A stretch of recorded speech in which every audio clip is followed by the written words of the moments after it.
The original Donkey Kong set the groundwork for Nintendo as a company. It wasn't their first foray into games, but it's the one people remember, and for good reason. This introduced the world to platformers, and it was so simple. You run, you jump. It's debatable to whether this was the very first platformer with games like Space Panic and Crazy Climber, but this absolutely helped popularize and refine the genre. It was also one of the very first games to have a story. Most games of the time were nothing but gameplay. You didn't need a reason to collect all the dots in Pac-Man, but Donkey Kong was a cinematic movie game where... Okay, it was pretty simple. Save your girlfriend from a big monkey.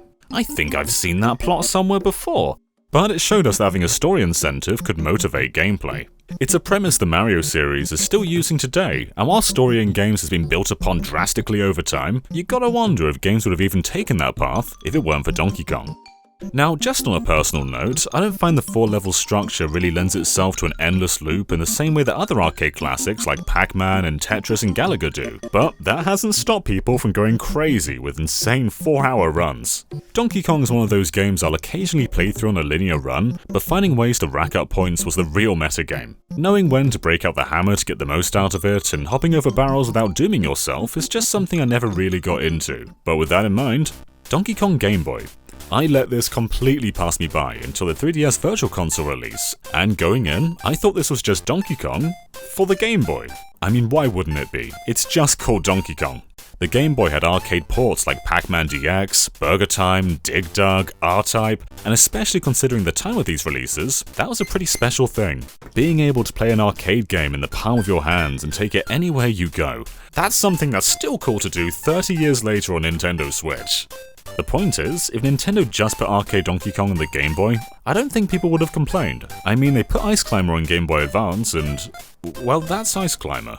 You can tell right from the get-go, this is a very special version. It still has a lot of functions and limitations of the original, like your jumps being fairly stumpy, Mario takes full damage, and one hit will take you down. But you can also do this.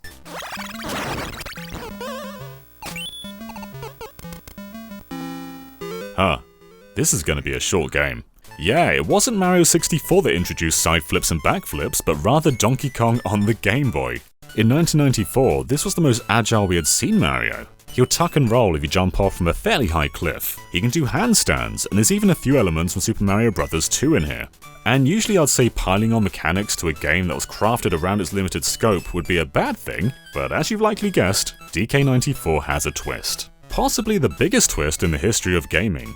It starts off by replicating the 4 stages of the original, but right at the end, Donkey Kong gets up.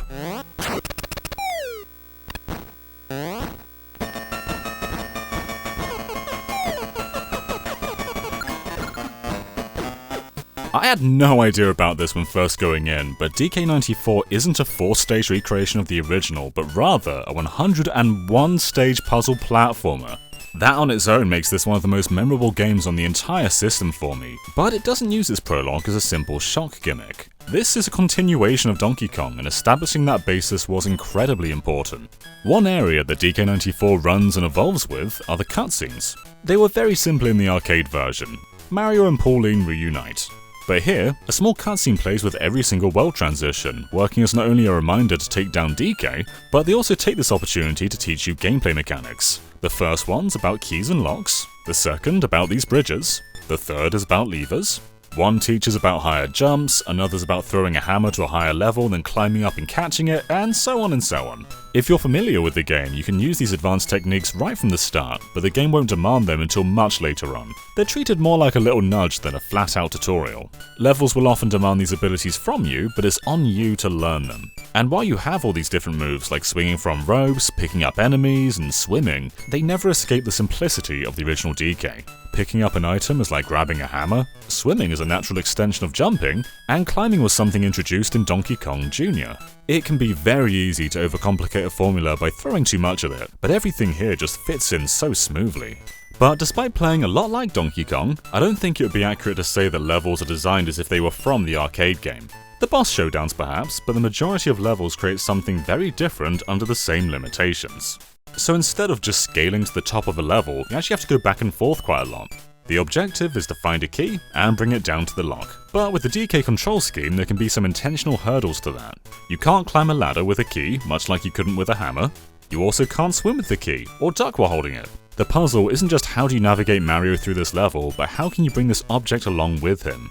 Earlier levels play a bit more like a traditional platformer, with the key being picked up along the route, but the later ones get far more complex. Every world in the game has some kind of unique twist, beyond just teaching a new mechanic.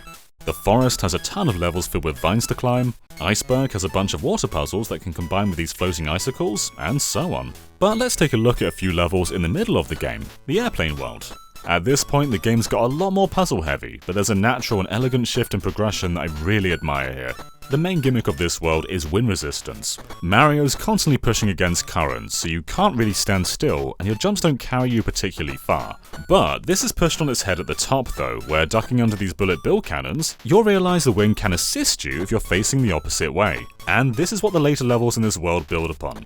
In 6.6, instead of working against the wind, we want it to work with us. There's no real threat if you mess up, so if you can't make this jump, just climb back up and try again. But the next segment is more of a test. I foolishly made these jumps using flips, whereas you're meant to swing on this wire, but I love that it still works either way. And the real test, bringing the key back over while avoiding the spikes and working with the wind. This is the culmination of the gimmick. Not every level in this world has wind currents, but they do try and replicate that mechanic with other means. The following level, for instance, may seem really different, but when you think of the conveyor belts as sectioned currents, it's really the exact same thing.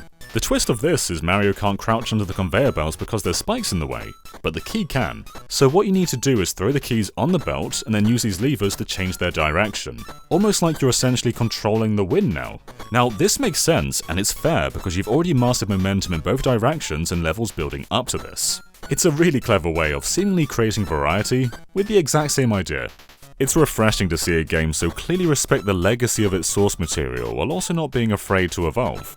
Mario games have always kept points, just kind of as a relic of their arcade roots, but no one ever boasts how many points they get in New Super Mario Bros. U, right? As I expressed earlier, that's not really tailored to my mindset, but this is. You do still get points, but they translate to lives, giving them so much more of a purpose. Likewise, you're not collecting the items in each stage to rack up a high score, but rather to play a minigame to get you more 1-ups. They do go a little overboard, and you'll likely end up with over 40 lives by the end of the first few worlds, but by the end of the game I was running short, so don't let that number get to your head early on. It's also cool to look back on a few elements from this game. For instance, this beat Donkey Kong Country to market by a couple of months, and the design for DK is a surprising compromise between the original arcade design and Rare's complete overhaul. I really like it, but it's interesting that this design isn't used today. The design made by Nintendo lost to Rare. This is modern Donkey Kong. This isn't. There's a lot of base similarities, but you can tell just by looking at them that these essentially aren't the same character. Likewise, Donkey Kong Jr. aids DK throughout a number of these levels, and this really is the birth of the Bowser Jr. concept. Sure, Mario 3 and World had the Koopalings, but DK and Jr. will often team up and work together in a way we wouldn't see again until Mario Sunshine and New Super Mario Bros. A lot of what this game would do would inspire and refine future Mario games, and in my opinion this is just flat out one of the best Game Boy games. I do have a soft spot for Mario Land 2's creative worlds, but going back to that game, it just doesn't control particularly well, and the screen is so tight which can make those vertical sections a real pain. The early levels of DK94 in particular don't try and overcomplicate things and have everything on a single screen. The later ones have some side-scrolling, but it never gets overly ambitious for the Game Boy, which has helped this age incredibly well. And unlike the Land games, DK94 actually had some involvement from Miyamoto, being the game's producer. Donkey Kong for the Game Boy is definitely an overlooked gem, and maybe that's just because people didn't realise it's its own game. The controls feel incredibly intuitive, the puzzles are smart, and it found a way to bring the arcade style of Donkey Kong back while adding more depth in the 4-level rump. However, I'm sure a lot of you are familiar with Mario vs Donkey Kong, and if you are, you probably noticed the two have a lot in common. Yeah, Mario vs Donkey Kong is the sequel to DK94, and I also played through this for the video. Now, I checked out of this series not long after it was overtaken by Mini Marios and lost sight of the Donkey Kong formula altogether, but the very first one on Game Boy Advance is actually really good. But I also wouldn't say it does a great deal differently or better than DK94. In some areas it does get close, but in others, yeah, they took some steps back. There's a tutorial screen at the start of every single level. What happened to the subtle teachings and experimentation? And what is this level select screen? It felt like you were travelling through the world in 94, but on Game Boy Advance, we're in some kind of boring box factory. But nitpicking aside, the game's not bad. It owes almost everything to DK94, from its moveset to a lot of identical puzzles, but it also leans a little harder on the puzzles and can sometimes ditch platforming completely in favour of them. You can probably tell I don't prefer it. It doesn't really feel like a continuation of the arcade game. The worlds don't feel as dynamic or as well realised as 94, and every level has a 2-act structure to stretch out the same idea, whereas 94 will continuously throw new ones at you. A lot of 94's appeal came from the curveball of an opening, and it's just something a sequel can't really do again. It may have only lasted a few minutes, but it set the tone for the entire game. Mario vs Donkey Kong replicating a lot of what it did, but without the same statement, just feels a little lesser to me. 94 was exciting because of how new it felt, whereas this just doesn't really feel new. With that said, I absolutely want Mario vs Donkey Kong to come back and ditch the minis, go back to basics. But even then, can they truly be like DK94 again? Maybe they could go the DK Jr. route and give him his own game again. This formula's gold, but it can't just be done over and over again. I think DK94 is flat out one of the best portable games of all time, and if you play it on a Super Game Boy, you even get some cool bonuses. You get this awesome arcade border that you've been staring at for the entire video, you get more colours, 16-bit sound effects like this one from Pauline, and even a really cool 16-bit credits theme. It's a tricky game to floor when it's so aware of what it can do and what it can't do, something a lot of other Game Boy games simply didn't abide by. Like Link's Awakening, for instance, has you changing items constantly. The game design didn't really revolve around the limited item management, whereas DK94 is a game that was made purely for the Game Boy, and it shows.